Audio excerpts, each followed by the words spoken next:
നമ്മുടെ അഡ്വക്കേറ്റിന്റെ കോൺഫിഡൻസ് ഒക്കെ പോയി. കേസ് നമ്മൾ തോക്കുന്ന ലക്ഷണമാണ് കാണുന്നത്. ഇനിയും പല സാക്ഷികളെയും ഹാജരാക്കാറുണ്ടെന്നാ പ്രകാശ് പറഞ്ഞിരിക്കുന്നത്. ഛേ, അവന്റെ നീക്കങ്ങൾ മുൻകൂട്ടി കാണാൻ കഴിയാത്തതാണ് നമുക്ക് പറ്റിയ ഏറ്റവും വലിയ പരാജയം. അപ്പൊ പിന്നെ നീ വിഷമിക്കണ്ട, ഞാൻ ആലോചിച്ചിട്ട് ഒരു വഴിയേ കാണുന്നുള്ളൂ. കേസ് ഒരു പുതിയ ഡയറക്ഷനിലേക്ക് തിരിച്ചുവിടുക. എങ്ങനെ? പ്രകാശിന്റെ ഡിക്ഷണറിയിലെ ആദ്യത്തെയും അവസാനത്തെയും വാക്ക് കോടതിയാണ്. ആ കോടതി തന്നെ അവന് വാട്ടർലുവായി മാറണം. ഇതാര് ഗോപാലകൃഷ്ണനോ? വാ വാ വാ വാ. പിന്നെന്തൊക്കെയുണ്ട് ഗോപാലകൃഷ്ണ വിശേഷങ്ങൾ? ഒരു സ്മാൾ ഒഴിക്കട്ടെ? അയ്യോ വേണ്ട സാർ, ഞാൻ എന്ന് ജോയിൻ ചെയ്യണമെന്ന് ചോദിക്കാൻ വന്നതായിരുന്നു. എവിടെ ജോയിൻ ചെയ്ത കാര്യം? അല്ല, സാറിന്റെ കമ്പനിയുടെ ലീഗൽ അഡ്വൈസറായിട്ട് എന്നെ നിയമിക്കാന്ന് പറഞ്ഞിരുന്നില്ലേ? ഓ അതെ, വരട്ടെ ഗോപാലകൃഷ്ണ. തൽക്കാലം ഗോപാലകൃഷ്ണൻ തനിയെ പ്രാക്ടീസ് ചെയ്യേ. സമയമാകുമ്പോൾ എന്താ വേണ്ടെന്ന് വെച്ചാൽ ഞാനങ്ങ് ചെയ്യാം. അല്ലേ അളിയ? പിന്നല്ലാതെ. സാർ അത് കാശ് വല്ലതും വേണമല്ലേ? 1000-ഓ 2000-ഓ ആഫീസിൽ അക്കൗണ്ടിനോട് ചോദിച്ചാൽ തരും. വാങ്ങിച്ചോ? കമോൺ, പോയിട്ട് വാ ഗോപാലകൃഷ്ണ. ഞാനല്ലേ പറയുന്നത്, ചെല്ലേ. സാർ പോയിട്ട് വാ ഗോപാലകൃഷ്ണ.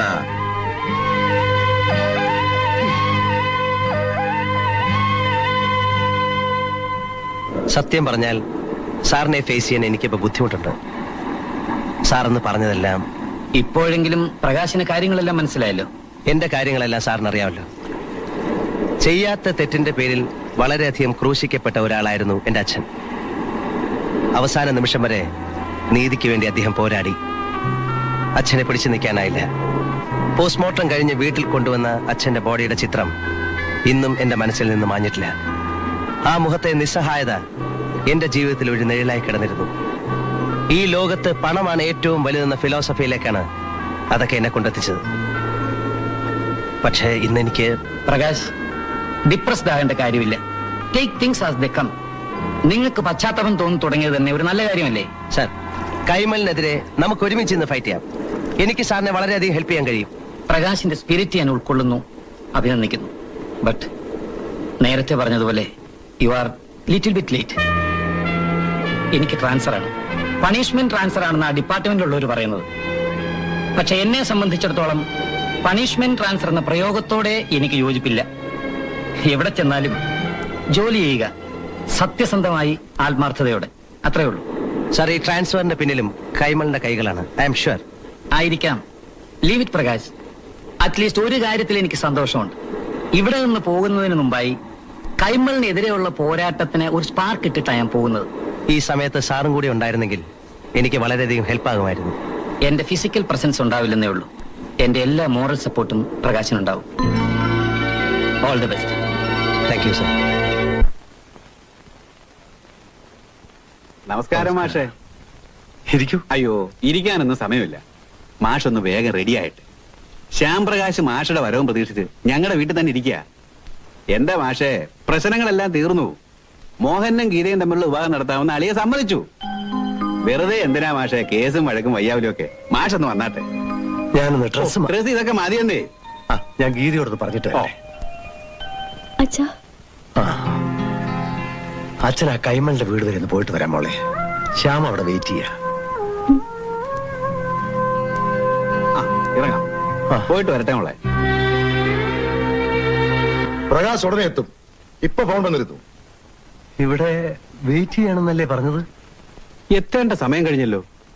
പ്രകാശ് വരട്ടെ മാഷേ, നമുക്ക് കാര്യങ്ങൾ സംസാരിക്കാം. പ്രകാശും ഞങ്ങളും എങ്ങനെ കഴിഞ്ഞിരുന്നവരാണെന്ന് മാഷക്കറിയാമല്ലോ. ആ ബന്ധത്തിന് കോട്ടം തട്ടുന്ന ഒന്നും ഞങ്ങളുടെ ഭാഗത്തുനിന്ന് ഉണ്ടായിരുന്നെന്ന് എനിക്ക് നിർബന്ധമുണ്ട്. മാഷേ, നടക്കാൻ പാടില്ലാത്താണ് നടന്നത്.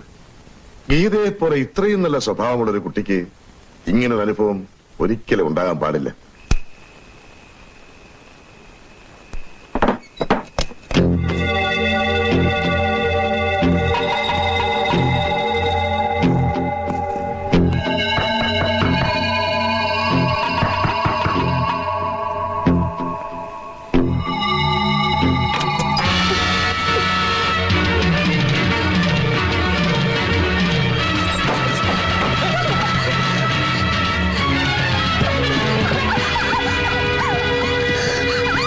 അങ്ങനെയാണെങ്കിൽ മോഹൻ ഗീതയെ തന്നെ വിവാഹം കഴിക്കട്ടെ എന്ന് ഞങ്ങൾ തീരുമാനിച്ചു.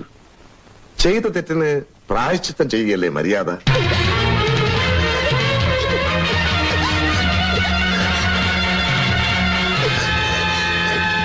എത്രയും നല്ലൊരു മുഹൂർത്തം നോക്കി നമുക്കതങ്ങ് നടത്താം.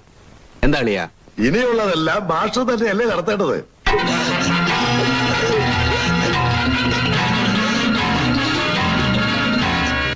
എന്താ ഇനിയും പ്രകാശനെ കാണാത്തത്?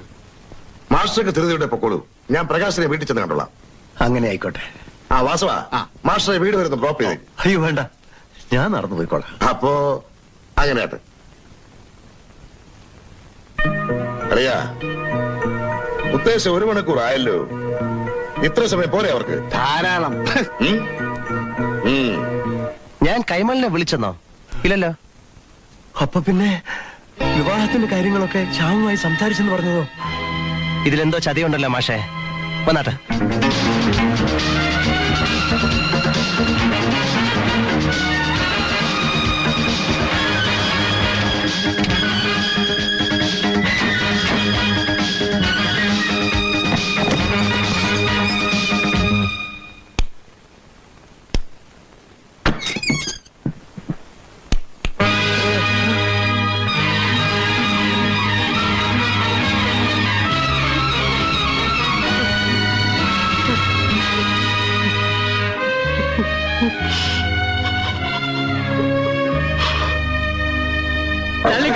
മാറി നിൽക്കാൻ എല്ലാവരും ഒഴിഞ്ഞു വേണ്ടേ? ഇവിടെ എന്താ കൂട്ടം?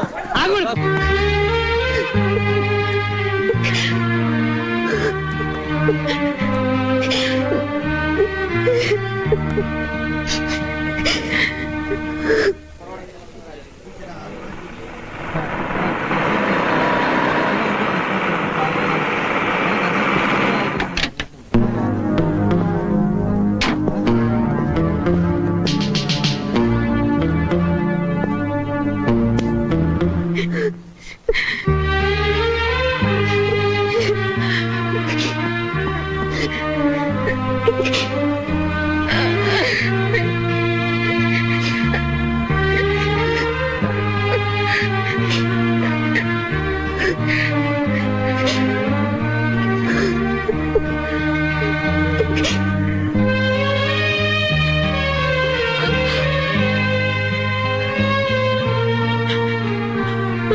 ബോഡി എവിടെ ഹാങ് ചെയ്തിരുന്നത്? അവിടെയാണ് സർ.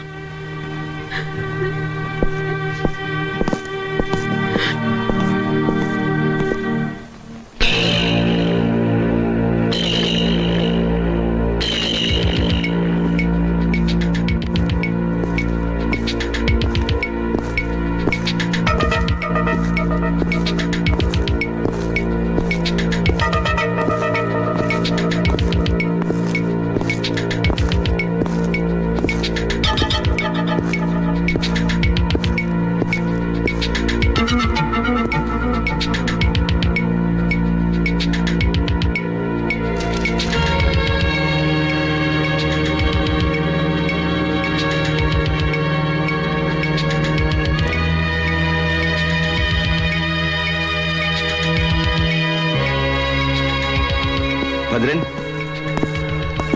സർ, ഡെഡ് ബോഡിയിൽ നിന്ന് കണ്ടെടുത്ത കത്താണ്.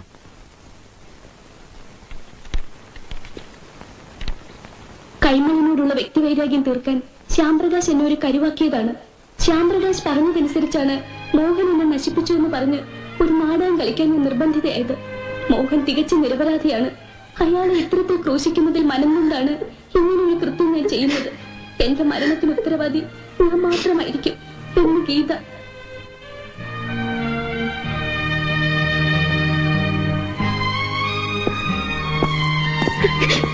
ബോഡി പോസ്റ്റ്മോർട്ടത്തിന് അയച്ചോളൂ.